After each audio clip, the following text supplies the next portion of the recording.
acquise. Je dis ceci maintenant. Ce que nous cherchons, c'est Congo est devenu le nom d'un pays quand? C'est quand? À quelle date? D'abord, quels sont? Ça s'appelle une extension géographique.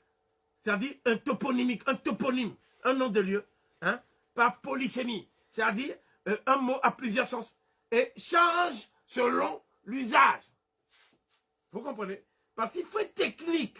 Parce que les gens disent que nous sommes extrémistes. Donc, si nous ne sommes pas techniques, ils vont s'en tenir au ton. Et ils vont laisser de côté le fond. Parce qu'ils sont de mauvaise foi. Donc, Congo Katiopa.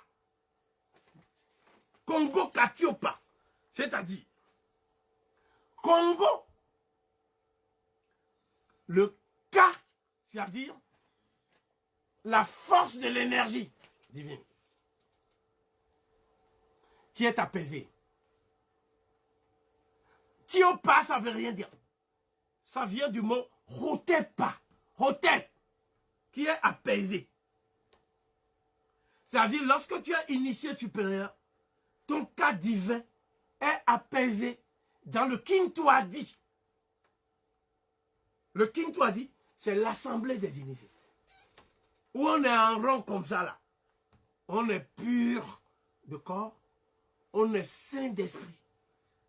On a le verbe, hein, qui est convivial. On n'a pas une langue de vipère, ainsi de suite.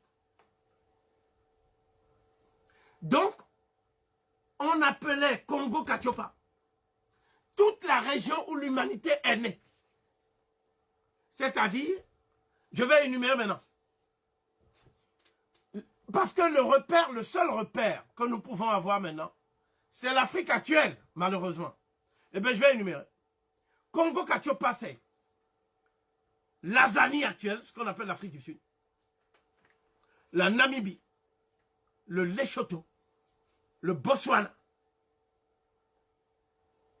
l'Ouganda, la Tanzanie, la Zambie, le Cameroun, le Gabon, le Rwanda, le Burundi, le Congo-Brazzaville, la RDC, l'Angola, tout ça, c'est le Congo Katiopa.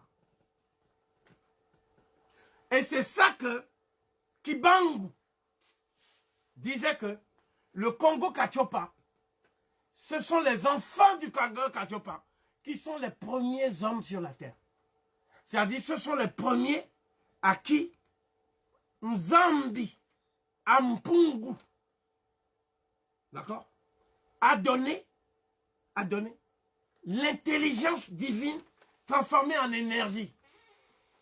C'est cette intelligence divine transformée en énergie que nous appelons le Ntu. Ntu.